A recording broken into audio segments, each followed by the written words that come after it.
우리 하나님이 저 여러분 얼마나 사랑하시는가 생각하면 참 감사합니다. 너무 감사하고 너무 좋습니다. 지난 주간에는 우리 원로 목사님 또 하나님 부르셔서 모든 믿음의 형제자매들이 한 마음으로 또 천국 한송 예배를 드리고 또 남겨진 믿음의 유지를 어떻게 하면 우리가 잘 계승할 수 있을까, 또 새벽마다 기도하고 또 우리가 오늘 이 시간까지 왔습니다. 여러분, 하나님은 한 사람을 보내시고 한 사람을 불러가시기까지 끝까지 하나님 동행하시면서 책임져 주십니다. 우리 원로 목사님 끝까지 동행하신 하나님이 우리가 그 믿음의 길 갈 때 저와 여러분 끝까지 동행하시면서 사명을 감당할 수 있도록 복된 인생을 하나님께 드릴 수 있도록 은혜 주실 줄로 믿습니다. 여러분, 인생을 살면은 살다 보면 문제를 반드시 만나게 되잖아요. 문제 없는 인생이 있을까요? 문제를 만나지 않는, 문제에 직면하지 않는 인생을 살고자 한다면 차라리 죽어야 되는 거예요. 죽으면 문제는 안 만납니다. 그러나 산 자는 항상 문제에 직면하게 돼 있는 겁니다. 제이 아담스라고 하는 성경적 상담학자가 있습니다. 그 사람이 쓴 책 중에 성경적 상담학이라는 책이 있는데, 그 책을 보게 되면은 제이 아담스는 그런 얘기를 했습니다. 인간은 다 문제를 만나며 산다. 그러니까 상담이 필요하다. 문제가 있으니까 상담이 필요하겠죠. 그런데 어쨌든 그 문제를 만난 사람이 문제를 푸는 방법은 다양하다, 이렇게 이야기하면서 4가지를 설명했습니다. 첫 번째, 문제 해결하는 방법은 이런 유형이 있답니다. 여기 컵이 있습니다. 컵이 이게 문제면, 인생을 사는 중에 이런 문제에 직면하게 되면 이 문제를 보다가 옆으로 우회를 해서 가는 사람이 있다. 이것도 하나의 문제를 푸는 방법이겠죠. 그러나 문제는 계속 있어요, 없어요? 빨리 말해, 무거워요. 문제가 이렇게 있다. 그럼 문제를 우회해서 가면 문제는 계속 있다, 이 말이죠. 이 문제를 피해간 것 같지만 또다시 앞에 이렇게 있을 수 있거든요. 그 계속 우회해 가는 거죠. 또 한 가지는 뭐냐면, 이 문제를 딱 만났을 때 문제를 우회하지 않으려고 하나 문제를 직면하긴 하지만 비켜가면서 문제를 대면하려고 하는 사람이 있단 말이에요. 적절하게, 적당하게, 그냥 적당하게 문제를 만나긴 하나 문제와 상관없이 가보려고 하는 사람이 있는 거죠. 또 어떤 사람이 있냐면, 이 문제를 만나면 이 문제를 앞두고 아이고야, 내 인생에 이런 문제 처음 봤네, 그리고 포기하고 돌아서는 사람도 있다. 그게 완전히 유턴해서 오는 사람이 있다는 말이에요. 근데 정말 또 한 부류가 있는데, 이 문제를 뚫고 지나가는 사람이 있단 말이에요.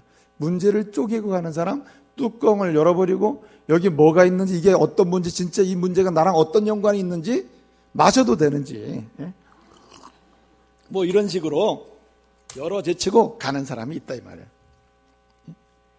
근데 여러분, 제이 아담스는 이렇게 결론 냈습니다. 그러나 이 4가지의 타입으로 문제에 직면하지만 사실은 2가지다. 첫 번째부터 세 번째, 우회하는 방법, 약간 스치면서 비켜가는 방법, 유턴해서 오는 방법, 이 3가지 방법은 사실은 뭐가 남아있어요? 계속 문제가 남아있는 거죠. 또 여러분, 문제가 남아있어서 문제가 내 뒤로 갔다고 해서 문제가 없어진 건 아닙니다. 이 문제가 항상 내 앞으로 또 올 수 있는 거죠. 또 비켜가야 또 오고 또 오고 이렇게 되는 거죠. 그래서 문제를 해결하지 못하고 인생을 어떻게 보면 문제의 포로가 돼서 사는 사람이 있다는 말이에요. 이게 한 가지 방법입니다. 그러나 정말 한 가지 방법은 뭐냐면, 말씀드린 바처럼 문제를 돌파해서 쪼개서 문제를 해결하고 문제를 풀면서, 그리고 그 문제를 통해서 문제를 지날 때 하나님 주시는 은혜가 뭔지, 이 문제를 지날 때 하나님이 주시는 새로운 기회가 무엇인지를 기대하면서 분투하고 싸우면서 말이야 나가는 사람이 있다는 말이에요. 묻습니다, 여러분. 여러분은 지금까지 인생에 어떤 문제를 경험을 했습니까? 여러분이 직면한 문제 중에 어떤 유형의 문제가 있었습니까? 여러분이 직면하고 있는 문제가 혹시 있습니까? 그 문제 중에 도저히 이 문제는 아니다, 정말 풀기 어렵다, 이 문제는 지금까지 내 생애에 경험한 문제 중에 가장 크고 내 스스로는 어떻게 할 수는 불가능한 문제단 말이에요. 이런 문제를 경험하고 있습니까? 여러분, 이럴 때 어떻게 그 문제를 대면해 왔습니까? 우회했습니까? 비껴갔습니까? 아니면 포기하고 돌아섰습니까? 아니면 문제를 쪼개고 꿰뚫고 지나가고 열어보고 말이에요. 문제를 밟고 말이죠. 문제를 통해서 하나님 주시는 기회가 무엇이며 은혜가 무엇이며 하나님이 이것을 통해 주시는 교훈이 뭔지를 찾고 그것을 경험하면서 새로운 길로 나갔습니까? 여러분, 오늘 우리는 이 말씀을 통해서 이 해답을 얻어야 합니다. 여러분, 성도는 어떤 존재입니까? 그리스도인이 어떤 존재입니까? 저와 여러분은 어떤 사람들입니까? 우리가 하나님의 은혜로 예수 그리스도 안에서 만세전에 택하심을 입어가지고, 예? 믿습니까? 여러분이 지금 이 시간에 여기 와 있으나 여러분, 하나님이 만세전에 예정을 하셨어요. 예? 이 사람들 몇 년 몇 월 며칠에 이 땅에 보냈다가 몇 년 몇 월 며칠에 예수 믿게 하고 몇 년 몇 월 중부교회에 모여서, 예? 영광스러운 예배를 드리는 거룩한 나의 자녀로 삼겠단 말이죠. 그래서 여기 와 있는 거예요. 믿으시길 바랍니다. 얼마나 감사한지 몰라요. 이 믿음으로 서로 한번 인사합시다. 다시 보니 정말 대단합니다. 한번 축복합시다. 다시 보니 대단합니다. 여러분, 보통의 사람들이 아니에요. 하나님의 그 예정하심과 작정하심 속에 선택을 입은 사람들이에요. 그리고 하나님은 하나님이 정한 때에 은혜로운 부르심을 통하 여러분을 다 불러주셨다고요. 여러분, 누군가를 통해서 복음을 듣게 하는 외적인 소명을 통해서 그 복음이 여러분의 심령 속에 들어갔을 때 성령께서 내적인 소명 아주 세미하게 감동하시고 중생케 하시는 그 역사를 해주심으로 우리가 주의 부르심 앞에 딱 나와서 하나님의 자녀가 됐단 말이에요. 그러면 여러분, 이렇게 은혜로우신 그런 부름으로 인하여 하나님의 자녀가 된 우리들을 하나님은 방치하시는가? 그냥 놔두시는가? 이제는 알아서 살라고 하시는가? 알아서 개척해 보라고 하시는가? 알아서 이제는 자녀 삼아놨으니까 네가 이제는 네가 원하는 대로 그냥 알아서 해보라고 하시는가? 그렇지가 않다는 거예요. 주님이 여러분과 저를 향한 계획은 아주 완벽해요. 주님이 저와 여러분을 향해서 세우신 계획은 아주 온전해요. 빈틈이 없어요. 그래서 우리는 이 한 가지 믿음을 가져가야 돼요. 주님이 나를 향한 계획은 완벽하며 나를 향해서 세우신 그런 하나님의 역사는 완벽하게 진행되고 역사 속에 이루어진다. 할렐루야. 이 믿음으로 그냥 가야 되는 거예요. 근데 여러분, 하나님께서 이렇게 은혜로운 그런 선택과 부르심을 통해서 하나님의 자녀로 삼으신 저와 여러분을 향하여 하나님이 주신 약속이 있습니다. 그 약속이 뭐냐면 오늘 여호수아서의 말씀을 통해서 보건대 주신 약속이 아주 특별한 약속이 있어요. 들으면 여러분이 대단히 좋아하는 약속이에요. 여러분, 물어볼게요. 불통이 좋아요? 형통이 좋아요? 아주 대답 잘했어요. 주님이 약속하셨습니다. 내가 형통하리라. 할렐루야. 하나님의 자녀를 향한 하나님의 약속이에요. 주님의 자녀를 향한 하나님의 약속이에요. 하나님께서 친히 그리스도로 말미암아 구원받은 저와 여러분을 향한 하나님의 약속이에요. 그리스도로 인해서 하나님의 자녀여 하나님의 백성의 역사의 사명을 가지고 사는 저와 여러분을 향해 주신 약속이에요. 내가 뭐하리라? 형통하리라. 여러분, 히브리어로 이거를 뭐라고 그랬냐면 타스킬. 한번 따라해 보실래요? 타스킬. 타스킬이라래요. 이 내가 형통하리라. 타스킬. 그래서 여러분, 여호수아서의 말씀을 우리가 읽고 말씀을 공부하고 말씀을 묵상하기 시작할 때 제일 먼저 여호수아 1장에서 반드시 이 말씀을 만나고 가야 되는 거예요. 그래서 여호수아 1장에서 우리가 딱 들어가서 우리가 하나님을 만나게 되면 하나님 나를 부르셨구나, 하나님 나를 택하셨구나, 하나님이 정하신 때에 하나님의 자녀로 삼으시고 역사적 사명을 주셨구나, 복음의 사명을 주셨구나, 하나님 나를 확장하는 사명을 주셨구나, 영광스러운 가나안 예배를 드릴 수 있는 은혜를 주셨구나, 이 사실에 직면하면서 그 일을 위하여 주님은 나에게 약속하셨구나. 무슨 약속? 타스켈. 네가 형통하리라. 여러분, 하나님께서 저와 여러분에게 타스킬, 내가 형통하리라고 하신 이 약속을 주신 줄 믿으시기를 바랍니다.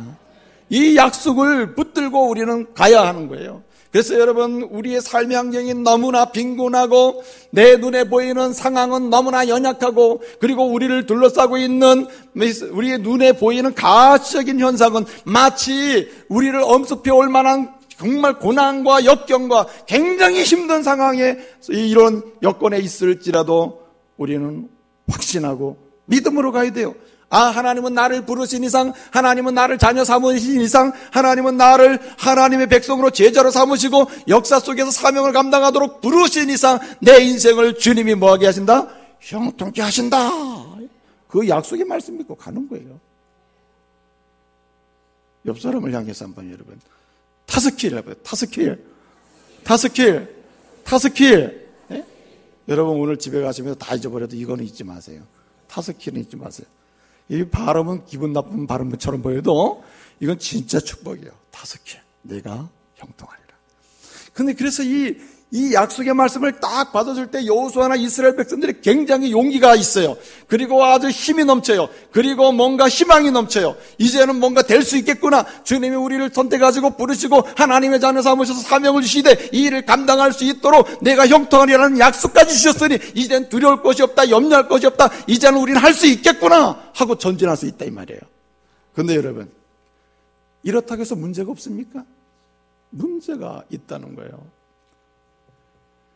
이렇게 약속을 주셨음에도 불구하고 그 약속을 갖고 당당하게 나갈 수 있을 것 같은데 바로 뭔가 시작을 해보려고 하고 가나안 예배를 사모하며 나가려고 하고, 그리고 가나안 정복의 형통을 경험해보기를 소원하고, 가나안에서 하나님의 거룩한 이름을 높여 찬송하고 경배하는 그런 거룩한 형통의 자리로 나가기를 원하면서 이젠 갈 수 있겠구나 하고 나가려고 하는데 문제가 있다는 말이에요. 문제가 항상 직면하게 된다, 우리 인생에는. 그 문제가 어떤 문제입니까? 오늘 요단의 문제란. 그래서 요단강은요, 실제 요단강인데 이 요단강의 문제는 오늘 저와 여러분의 인생 여정 속에 형통하려는 축복을 받았던 우리 인생들, 성도들, 이 약속의 말씀을 붙들고 이제 할 수 있겠구나 하고 가려고 그러는데 감당할 수 없이 놓여져 있는 이 문제가 오늘 21세기의 요단강 강물임을 믿으시길 바랍니다. 그래서 요단강 강물이 막 쫙 흘러가면 정신을 못 차리는 거예요. 여러분, 여기 요단강, 오늘 이스라엘 백성들, 여호수아 이스라엘 백성들이 이들이 건너야 될 요단강, 이 강은 평상시의 요단강과는 달라요. 오늘 이스라엘 백성들, 여호수아가 함께 건너야 될 이 요단강은요, 요단강의 계절 속에서, 사계절 중에 요단강의 계절 속에서 가장 물이 많은 강을 상태예요. 물이 넘치는 상태예요. 여러분, 요단강은 저 북쪽, 팔레스타인 저 북쪽에 있는 헐몬산이라고 있거든요. 그 헐몬산에서 발원을 해가지고 쭉 흘러내려옵니다. 쭉 흘러내려올 때 처음에는 평지예요. 그래서 처음엔 습지가 형성됩니다. 조금 내려오다 보면 훌레호스라는 호수가 나와요. 훌레호수, 작은 호수예요. 그럼 그 호수를 거쳐서 그 호수를 지나가지고 물이 이제 다시 요단강을 형성해서 쭉 내려옵니다. 내려오면 거기 갈릴리 호수가 있어요. 근데 이 훌레호수에서 갈릴리 호수까지 내려올 때는 이 상황은요, 이 낙차가 점점 심해져요. 여러분, 갈릴리 바다가 해발 고도로 따지면 마이너스 212m예요. 그러니까 굉장히 낮은 상태죠. 그래서 이렇게 물이 급격하게 내려오기 시작해요. 그리고 갈릴리 호수를 지나가지고 이제 갈릴리 호수 아래쪽에 요단강으로 내려가게 되면 거기서부터 이제 이 사해 바다까지가 요단강인데, 그 요단강이 형성되는 그 유속, 물이 흘러가는 속도가 엄청나게 빨라요. 지금은 많이 달라졌습니다만은 그 당시에 그랬다 이 말이에요. 유속이 얼마나 빠른지, 갈릴리 호수에서 사해 바다까지 이르는 그 말하자면 낙차랄까요? 그 고도의 차이가 약 179m랍니다. 그러니까 약 한 200m 되는 거죠. 그 차이에서 흘러가는 거니까 굉장히 급속도로 유속이 생긴다는 거죠. 그런데 여러분, 이 요단강을 건너야 될 이 이스라엘 사람들이 건너야 될 요 시기가 언제냐면 우리로 말하면 3월, 4월경이에요. 3월, 3월에는 눈이 녹죠. 저 헐몬산 꼭대기에는 눈이 많아요. 근데 눈이 봄이면 막 녹거든요. 그 이거 녹은 물이 말이야 흘러내리면 그 자체로도 요단강은 범람합니다. 근데 여러분, 이때가 또 뭐냐면 우기예요. 비가 막 쏟아지는 때예요. 굉장한 비가 오는 때입니다. 그러니까 이때는 물이 넘쳐나고 유속이 빠르고요. 예? 유속이 굉장히 빨라요. 그리고 수심이 3m, 4m 정도 됩니다. 최소한. 이런 엄청난 깊이에요. 그러니까 사람들이 건널 수 없다. 한마디로 이때의 요단강은 노력해서 건널 수 있는 강이 아니다는 게 중요해요. 한마디로 지금 여호수아와 이스라엘 사람들이 건너야 될 이 강은 건널 수 없다가 정답이에요. 건널 수 없는 강. 그러니까 인생이 풀 수 없는 문제를 가리킨다 이 말이죠. 여러분, 요단강은 헐몬산 발원지로부터 저 사해바다 끝까지가 이제 그 요단강인데, 그 요단강의 총 길이가 129km예요. 직선으로 따지면 여기서 서울 정도 됩니다. 사실 큰 강은 아니겠죠. 그런데 여기서부터 서울까지 되는 거리인데 직선으로 이게 꾸불꾸불해요. 매년마다 범람하기 때문에 강둑이 요번엔 여기 있다가 내년에 이쪽으로 옮겨지기도 하고 이렇게 좀 변동이 심한 이런 강입니다. 그래가지고 흘러내리는데 그 길이가 약 320km 되거든요. 꾸불꾸불 해서 가는데. 근데 이런 생각이 들죠. 여기를 보니 건널 수 없는 요단강이 불가능한 강이에요. 그럼 어떡하죠? 야, 이거 위험은 좋지 않을까?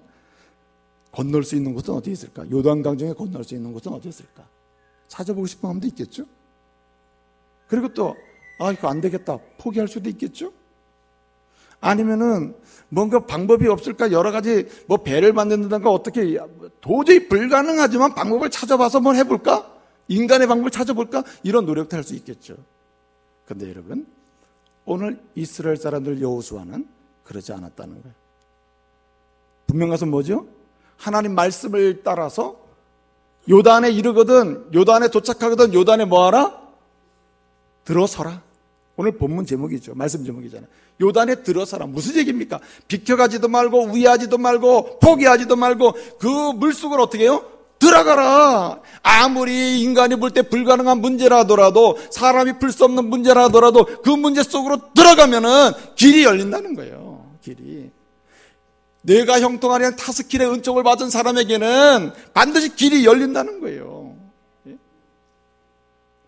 그래서 저는 오늘 인생을 살면서 이 뇌가 형통하려는 타스킬의 은총을 받아들고 사명을 향하여 전진하는 우리들이 큰 문제를 만났을 때 어떻게 해야 되느냐 말이에요. 그 문제를 피하지도 말고 우회하지도 말고 돌이키고 포기하지도 말아야 하는데 어떻게 해야 되느냐? 그냥 들어가라고 오늘 말씀하는데 들어가면 죽는단 말이에요. 그냥 들어가면 죽어요.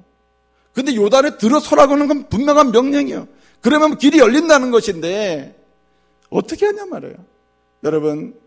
여러분의 인생의 여정 속에 요단의 문제가 있어요. 요단 강물의 문제가 놓여 있다면 그런 요단 강물이 지금 가정에 흐르고 여러분의 사업터에 흐르고 여러분의 내적인 심령 속에 흐르고 있다면 오늘 여러분 그 물속으로 들어가는 역사가 있기를 바랍니다.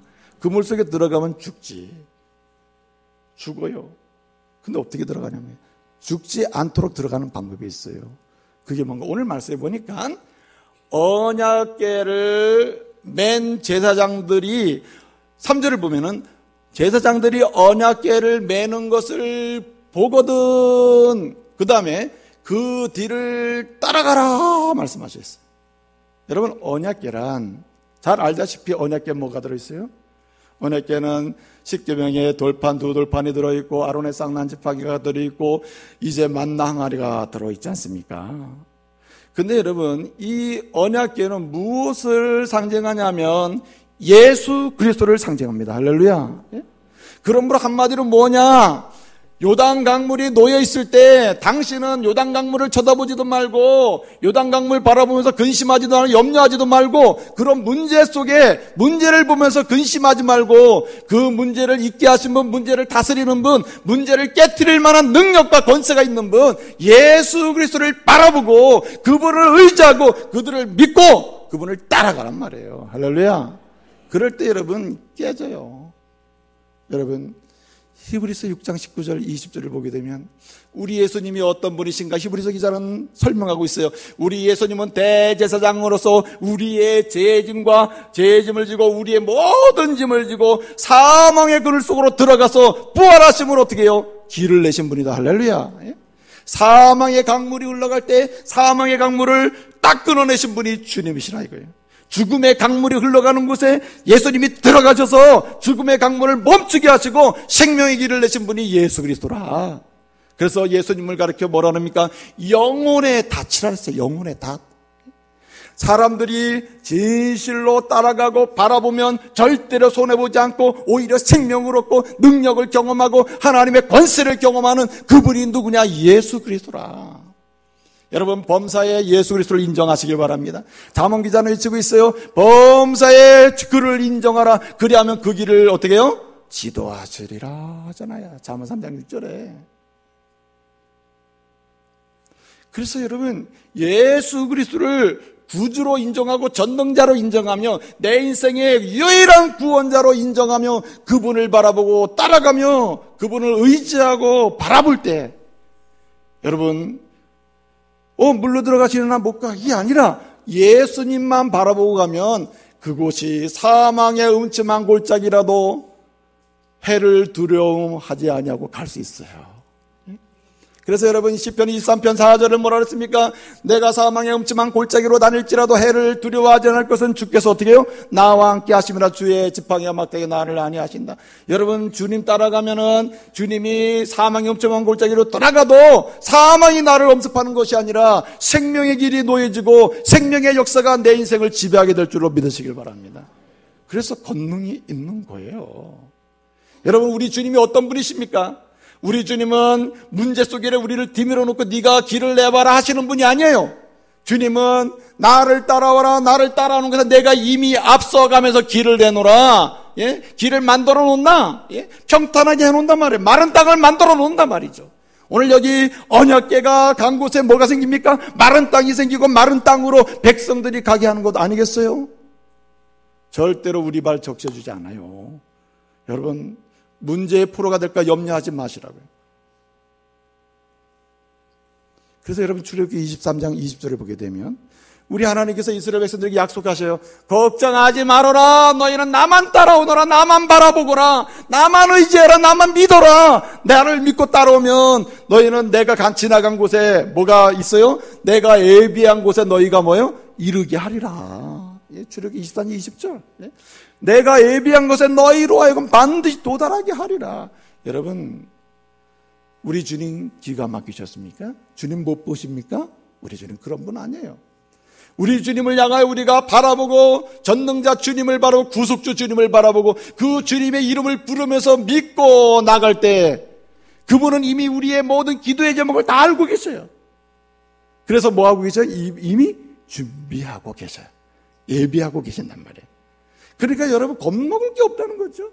우리 가식이 눈에 보이는 것 때문에 그것에 포로가 돼서는 안 된단 말이에요. 우리의 눈에 보이는 것은 실상이 아니에요. 눈에 보이는 그 속에 주님이 내신 길이 있다 이 말이죠. 주님이 만들어 놓으시는 거룩함이 있다 이 말이에요. 그래서 여러분, 마태복음 6장 8절을 보면 뭐라 그랬어요? 하늘에 계신 너희 아버지는 너희가 구하기도 전에 너희의 구할 것을 이미 뭐 하셔요? 아시느니라. 그럼 뭐 하시는 거예요?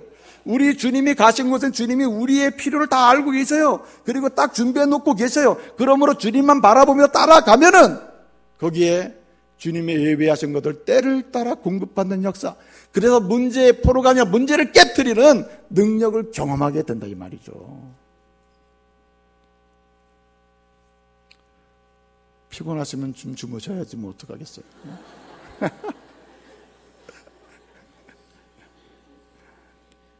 이래도 안 뜨면 곤란하지. 근데 여러분 보세요. 능력의 주님이 예수 그리스도는 여러분, 우리의 일상의 문제는 아무것도 아니에요. 왜 그렇습니까? 우리를 택하시고 부르신 그 사건 자체가 이미 어디에서 일어나는 사건이냐면 주님이 사망의 강물을 끊어놓은 상태에서 일어나는 거예요. 죽음의 강물을 끊어놓으시고 우리를 불러내시는 거예요. 누구든지 그 이름을 믿는 자마다. 그래서 여러분, 사도행전 4장 12절은 뭐라 했어요? 다른 이로서는 구원받을 길이 없다 그랬어요. 천하 인간에 다른 이름을 주신 일이 없다 그랬어요. 예수의 그 이름, 존귀하신 이름, 십자가에 달리신 예수 그리스도 그 이름만 불러도 우리 영혼이 평안해져요. 자유해져요. 그 문제로부터 벗어나게 돼요. 여러분, 세상은 안 바뀌어요.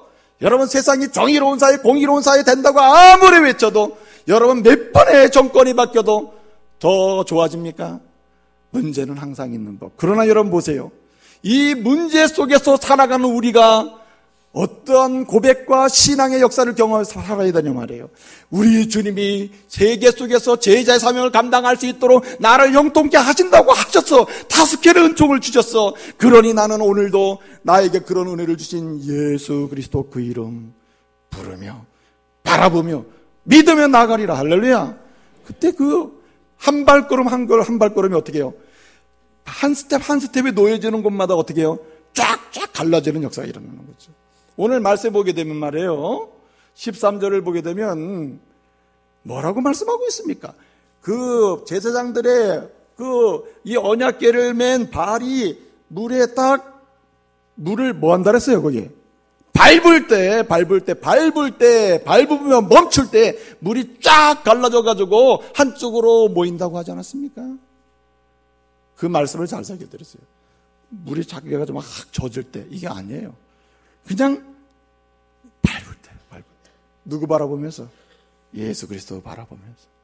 여러분, 예수 그리스도의 피 한 방울, 이거는요, 우리의 죄가 주홍 같을지라도 희게 만들어버려요. 아무리 검어도 희게 만들어버려요. 그러니까 능력이죠. 예수 그리스도 앞에는요, 그 무엇도 불가능한 게 없다는 말이에요. 그러므로 저와 여러분, 예수 그리스도 그 이름 부르며 그분을 따라가시길 바랍니다. 저는요, 하나님의 은혜 가운데 구원받았음에도 불구하고 그 예수 그리스도의 권능의 이름을 아직도 신뢰하지 못하고 그 이름의 권세를 체험하지 못하고 사는 것이 너무나 안타까워요. 예수님은 처음부터 말씀하셨습니다. 요한복음 14장 6절에서 내가 곧 길이요 진리요 뭐요? 생명이니 했어요. 생명이니. 아무리 문제가 우리 앞에 있더라도 주님 바라보고 가면 거기에 생명의 역사가 일어나요. 항무지 같은 광야의 현장이라 하더라도 거기 생명의 꽃이 핀단 말이에요. 그러니 여러분의 가정에 저주의 강물이 흐르고 뭡니까? 고난의 강물이 흐르고 실패의 강물이 흐르고 여러분 도저히 감당할 수 없는 이제는 끝장이다 절망의 강물이 흘러갈 때 그걸 보고 있으면서 야 나도 난 예수를 믿지만 될 수가 없구나. 우리 집안은 이렇게 끝나는구나. 우리 집안은 절망이야. 이거 희망이 없어. 어떻게 하면 이거 빨리 또 이 집안으로부터 내가 벗어날까. 이런 생각하는 그리스도인은 그리스도인이 아니에요. 어떻게 됩니까? 주여 내가 지금 보니 사람으로서는 풀 수 없는 실패의 강물이 우리 집안에 흘러가고 있습니다. 주여 이제는 예수 그리스도밖에 소망이 없사오니 주여 나로 하여금 그리스도를 바라보고 그리스도께서 사망의 강물을 끊으신 것처럼 우리 집안의 실패의 강물도 끊어줄 줄로 믿습니다. 그래서 주님 따라가는 거죠. 그래서 여러분 시편 기자는 시편 39편 7절에서 뭐라고 얘기합니까? 예? 나의 소망이 무엇이요? 나의 소망은 오직 주님께 있나이다. 내가 무엇을 바라리요? 나의 소망은 주께 있다고 하잖아요. 예? 여러분, 뿐만 아니라 오늘 우리는 그 문제를 당할 때 어떻게 해야 그 문제를 뚫고 지나가고 그리고 하나님 주시는 형통하리라 하신 약속의 말씀대로 그 길을 형통의 길을 가면서 영광스러운 사명을 감당하고 주의 나라 확장을 위해서 쓰임받고 말해요. 예수 그리스도의 제자를 키워내고 하나님의 교회를 부흥케 하는 가정을 새롭게 하는 역사의 일꾼으로 쓰임받냔 말이에요. 오늘 말씀 언약궤를 따라가라 그랬죠. 이 언약궤는 하나님의 말씀 예수 그리스도의 말씀을 여러분 상징하는 거예요. 그러므로 예수를 바라보고 믿고 따라가되 여러분 우리의 삶 속에서 그 예수 그리스도의 말씀을 붙들고 가야 할 줄로 믿습니다. 그 예수 그리스도의 말씀을 믿고 그 말씀에 순종하고 나갈 때 여러분 길은 열리게 되는 거예요. 여러분 보세요. 오늘 말씀을 보게 되면은 여호수아 1장부터 6장까지를 보게 되면은 독특한 말씀이 나와요. 오늘 7절을 보게 되면요. 이 3장 7절에 보게 되면 여호와께서 여호수아에게 뭐하되 이르시되 다시 따라해 봅시다. 여호와께서 여호수아에게 이르시되 이 여호와께서 여호수아에게 이르시되 이게 아주 히브리어로 굉장히 중요한 어법에 속해요. 와요메르라는 말은 말씀한다는 뜻이거든요. 와요메로 여호와 엘 여호수아라는 뜻이, 엘이라는 말은 뭐뭐에게란 말이에요. 그리고 와요메로 여호와께서 말씀하시는 건 뭐가 지금 강조되고 있는 거죠? 제가 늘 말씀드리죠. 히브리어 문장에서 앞서서 나오는 단어는 굉장히 강조점이 있다고. 예? 와요메로 말씀하신다, 이르신다. 누가? 여호와가. 누구에게? 여호수아에게. 그러니까 이 여호수아가 항상 가슴에 제일 1순위로 여긴 것은 여호와의 말씀을 뭐 하는 것? 듣는 거예요, 듣는 거. 여러분, 여호수아 1장부터 6장까지를 보게 되면 와요메로 여호와 엘 여호수아라는 이 아주 중요한 이 어법이 6번 나와요. 여호수아를 하나님께서 1장에서 부르실 때 여호와께서 여호수아에게 이르시다라는 말씀으로 시작해요. 소명을 줄 때, 넌 이제 모세 후계자가 되어야 돼 할 때도. 그 다음에 뿐만 아니라 이제 요단강을 건너기 전에 오늘 본 말씀에도 이제 여호와께서 말씀을 하시는 거예요. 또 뿐만 아니라 요단강을 지나가는데 백성들이 지난 후에 또 하나님 말씀하세요. 여호와께서 여호수아에게 이르시되, 그 다음에 제사장들까지 다 지난 다음에 또 말씀하셔요. 여호와께서 여호수아에게 이르시되, 그 다음에 또 할례 받는 사건이 나오거든요. 다 건넌 다음에 할례를 행해요. 하나님의 백성의 표시를 합니다. 그때 하나님께서 또 뭐 하시냐면 여호와께서 여호수아에게 이르시되 또 얘기하신다고. 그 다음에 또 뭡니까? 이제 막 여리고를 정복하려고 하기 전에 또 하나님 또 말씀하셔요. 여호와께서 누구에게? 여호수아에게 이르시되. 제가 왜 구구절절히 6번을 설명한지 아시겠어요? 여호수아가 내가 형통하리라고 하시는 이 약속의 말씀을 그의 인생 속에서요, 하나님 부르실 때까지 확실하게 체험하고 확실하게 경험하고 그런 가운데 그의 사명을 하나님 앞에 영광스럽게 감당해서 올려드린 사람이 여호수아예요. 그러므로 다스킬, 내가 형통하리라 하신 약속의 말씀이 나의 말씀이 되고 내 생애 가운데 끊임없이 경험하면서 하나님이 주신 내게 가정에서의 사명, 직장에서의 사명, 교회에서의 사명, 이 사명을 영광스럽게 감당해서 하나님께 올려드리는 하나님의 사람이 되기 위해서는 여호수아를 보라. 말씀을 따라하고 말씀을 믿고 순종하되 여호수아처럼 말씀을 갈망하는 사람이 돼야 돼요. 여러분, 히브리어 단어 중에 동사 중에 쉐마라는 단어가 있어요. 쉐마는 들으라는 말인데요. 들으라는 말이에요. 오늘 말씀에도 보면 여호수아가 이스라엘 백성들에게 얘기하잖아요. 말씀을 들으라고 얘기해요. 오늘 본문에서도. 그 들으라가 쉐마인데 이 쉐마는 들으라 할 때 그냥 귀로 들어가지고 들어봐라 이런 얘기가 아니에요. 쉐마는 3가지 의미를 띠요. 들으라, 첫째 듣는다는 말이고, 둘째는 주목한다는 말이고, 셋째는 반드시 순종한다는 게 전제되는 거예요. 그러므로 쉐마는 들으면 뭘로 연결돼요? 순종으로 연결되는 거예요. 들으면 복이 만드는 거예요. 그러니까 이 여호수아는 왜 내가 형통하리라고 하신 주의 약속의 말씀을 경험하고 체험하고 그래서 주의 허락하신 사명을 영광스럽게 감당하면서 인생을 아름답게 살았냐 말이에요. 거기에는 하나님의 말씀을 듣고 주목하고 순종하는 그런 놀라운 역사가 있었기 때문이라 이 말이죠. 사람이 말이에요, 배고픈 거는 못 참아요. 그렇죠? 이 배고픈 얘기 지난주에도 제가 했는데 이제 12시가 돼가니까 배고프시겠지. 그러나 여러분, 국수를 생각하면서 참으시길 바랍니다. 멸치 국물을 내가지고. 자, 그런데 보세요. 사람이 배고픔을 못 참아. 요즘에 뭐 고상한 척 하면서 프랑스 사람들이 한국 사람을 욕해요. 한국 사람은 미개인, 야만인, 그거 왜 그러냐. 개고기 먹는다고. 제가 먹어본 고기 중에 진짜 아주 괜찮다고. 소화도 쫙 되고 말이에요. 그렇다고 그것만 좋다는 건 아니에요. 근데 왜 프랑스 사람은 우리 보고 야만이라 그러면 자기는 고양 잡아먹으면서.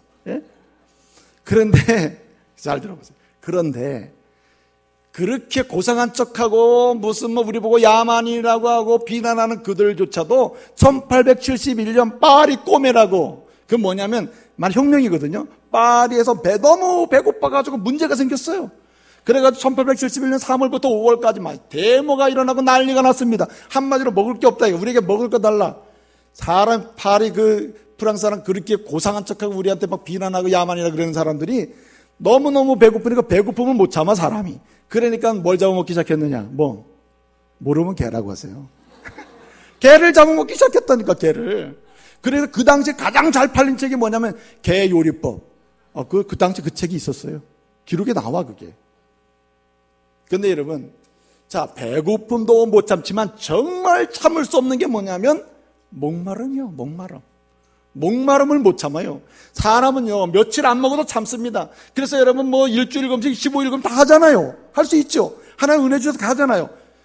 근데 여러분, 아무리 어떤 사람은 뭐 40일 금식해서 몇 번씩 했다고 저한테 자랑하더라고. 목사님, 저는 거기 명함에 썼어요. 40일 금식 3회.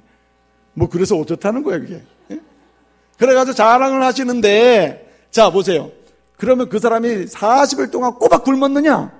아니죠. 뭘 먹어? 물을 먹은 거죠.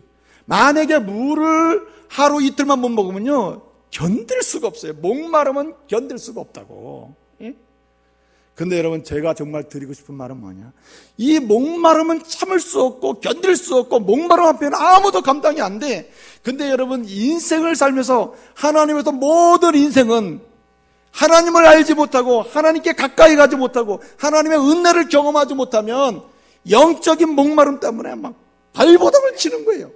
그래서 사람들은 이 영적인 목마름을 뭔가 죽여보려고, 뭔가 어떻게 해보려고 어떻게 합니까? 그래서 돈으로도 죽여보려고 하고, 쾌락으로 죽여보려고, 음란으로, 요향락으로 죽여보려고 온갖 다 애를 쓰지만 그 세상 곳에서 찾는 목마름이 해결이 됩니까? 안 되죠. 여러분, 영혼의 목마름은 말씀으로 해결되는 거예요. 말씀이 들어가야 사는 거예요. 그러므로 이 말씀이 들어가서 우리의 영혼의 목마름을 죽여주기 시작하면 그때부터 하나님 나라가 보여요. 하나님의 은혜가 보여요. 그래서 문제도 겁먹지 않게 되는 거예요. 그래서 말씀을 먹고 말씀의 목마름으로 말씀을 채워가고 그 말씀을 따라가는 사람 앞에는 어떠한 문제도 풀리는 줄로 믿으시기를 바랍니다. 쫙 풀리는 거예요. 예? 말씀 앞에는요. 그래서 여러분, 우리는 하나님의 약속의 말씀에 대해서는 절대적인 믿음과 신뢰와 지지를 보내야 돼요. 두려워하지 말라, 놀라지 말라, 담대하라, 겁먹지 말라, 내가 너를 굳세게 하리라, 내가 너를 붙들리라, 내가 너를 도우리라. 아멘? 아멘 해야 된다 이 말이에요. 그걸 붙들고 가야 되는 거죠. 말씀은 하셨으나 붙들어줄지, 예? 도와줄지 난 잘 모르겠어. 그래서는 안 된다 이거죠. 오늘 여기 요단강 도하의 이 문제 사건을 통해서 우리에게 요구하는 것은 절대적 믿음을 요구하는 거예요. 말씀을 믿고 순종하라. 여러분, 호응의 사건과 또 이 요단강 사건 둘 다 도하 사건이잖아요. 그런데 차이가 있어요. 여러분, 호응의 사건은 구원받지 못한 사람들, 구원을 모르는 사람들, 이제 막 애굽에서 나온 사람들, 그들로 하여금 이제 세례를 상징하는 사건이 호응의 사건인데, 호응해를 건너게 할 때 어떻게 했습니까? 물 밟어. 그러면 갈라질 거야. 그랬어요? 아니죠. 하나님께서 물을 갈라놓으시고 어떻게 해요? 건너라고 하셨죠. 요단은 어떻습니까? 우리에게 순종을 요구해요. 너희가 구원받았느냐, 너희가 은혜 받았느냐, 너희가 하나님의 자녀가 됐느냐, 형통하리라 하신 다섯 길의 은총을 경험하고 그걸 붙들고 있느냐 말이에요. 그러면 물이 출렁출렁거리고 위험에 빠지고 막 들어가면 죽을 것 같더라도 발을 어디에 담고 그 물에다 놓으라는 거예요. 이게 뭐예요? 하나님의 말씀이에요. 그럼 뭐하리라? 갈라지리라, 끊어지리라, 풀리리라 말이에요. 문제가 그렇게 된다는 것이죠. 이제 말씀을 마치겠습니다. 보십시오.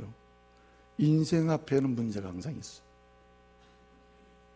풀 수 없는 문제가 많아요. 저는 안타까운 게 많아요. 여러분, 우리가 이렇게 예배를 드리고 집으로 돌아가잖아요. 여러분, 집을 보면서 탄식하는 사람 많잖아요. 문제가 있어도 없는 척하고 큰 문제가 놓여 있는데도 불구하고 없는 것처럼 살아가고 이래서는 안 된다는 거예요. 어떤 사람은 그런 문제를 보면서 피하고 싶죠. 도망가고 싶죠. 도망갈 궁리를 하는 사람들도 있어요. 그런데 여러분, 예수 그리스도 그 은혜의 핏값으로 구원받은 사람은 도망가서도 안 되고 피해서도 안 돼요. 어떻게 해요? 주여, 이 문제의 강물, 고난의 강물, 우리 집안을 엄습하고 있는 이 고통의 강물, 풀 수 없는 큰 문제의 강물, 주여, 주께서 나를 예수 피로 구원해 주시고 나 먼저 이곳에 보내셨사오니 주여, 내가 예수 바라보고 믿음으로 말씀에 순종해서 내 발을 이 문제 속에 집어넣게 주시옵소서. 그 들어가야 돼요. 그리고 예수께 구하고 그리스도의 이름으로 구하고 부르짖어 간구하는 거예요. 주님이 십자가의 그 보혈의 피로 죄는 씻어주시고 길은 내주실 줄로 믿습니다. 이제는 피하지 마세요. 가정 문제도 피하지 말고 직장 문제도 피하지 말고 예수 믿으면서 직장 생활하기 힘들어. 그냥 몰래 대충 해야지. 아닌 것처럼만 살고 믿지 않는 사람이 그냥 살면 나도 적당하게 편승해서 살아야지. 그래서는 안 된다는 거예요. 하나님은 내가 형통하리라고 했지 적당히 살아가지고 적당히 살려고 하지 않았어요. 내가 너를 형통하게 하리라 했어요. 여러분의 직장에서 여러분은 형통함의 역사를 증언해 줘야 돼요. 하나님께 영광을 돌려야 돼요. 이것은 약속이고 반드시 성취돼야 될 기적의 역사로 나타나게 될 거예요. 어떻게 해야 합니까? 예수 그리스도 그분을 믿고 따라가십시오. 그분의 말씀을 신뢰하고 순종하십시오. 죽으면 죽으리라 말해요. 왜 롯이 예수님의 족보에 한 여인으로 등장하는 은혜를 받습니까? 왜 에스더가 역사에 남는 여성이 됩니까? 그렇게 약한 여성이. 왜 그래요? 왜 다니엘이 사자굴에서 살아납니까? 여러분, 피하지 않았어. 어떤 21세기의 요단 강물이 여러분의 놓일지라도 요단에 이르거든 요단에 직면하거든 들어서라. 피하지 말라. 예수 바라보고 예수 따라가면서 그 말씀 의지하고 순종하면서 가봐라 이거예요. 여러분, 사실은 여기 요단에 들어서라 할 때 이 요단에 들어서라 그랬잖아요. 이 들어서라는 말씀이 타모드예요. 히브리어는 타모드. 이 타모드라는 말은 무슨 뜻이냐면은 그냥 적당히 들어서 있으라는 게 아니라 한가운데로 들어가서 딱 지키고 서 있으라는 얘기예요. 그 예수 붙들고 말씀 붙들고 문제 항춤에 딱 서서 여러분이 꿋꿋하게 가정의 문제든 어디 문제든 딱 중간에 서가지고 흔들려 서 있으면요, 언젠가는 남편이, 언젠가는 자녀가, 언젠가는 직장의 사람들이 저 사람은 서로 피하고 싶은 저 문제 속에 들어가서 저렇게 예수님 따라 서 있구나. 야, 저 사람은 달라. 그러면서 감동하게 될 줄로 믿습니다. 끈끈이. 사실은요, 여기 제사장들이 이 언약궤 예수 붙들고 말씀 붙들고 여기 17절 보게 되면 한가운데에 서 있다 그랬거든요. 한가운데. 아무리 마른 땅 한가운데 서 있어도 양쪽으로는요 물벽이 막 형성돼가지고 막 물이 막 이러고 있는데, 야, 이게 얼마나 겁납니까? 딴 사람은 다 지나가고 있는 제사장들은 끝까지 서 있어야 되는데 심리적으로 압박이 오죠. 그 다음에 언약궤를 들고 있으니 육체적으로 고통이 따르죠. 그러나 여러분 어떻습니까? 제사장들은 예수 바라보고 말씀에 순종해서 가는 거예요. 그렇게 인내하는 자들에게 여러분 영광을 보게 하실 줄로 믿습니다.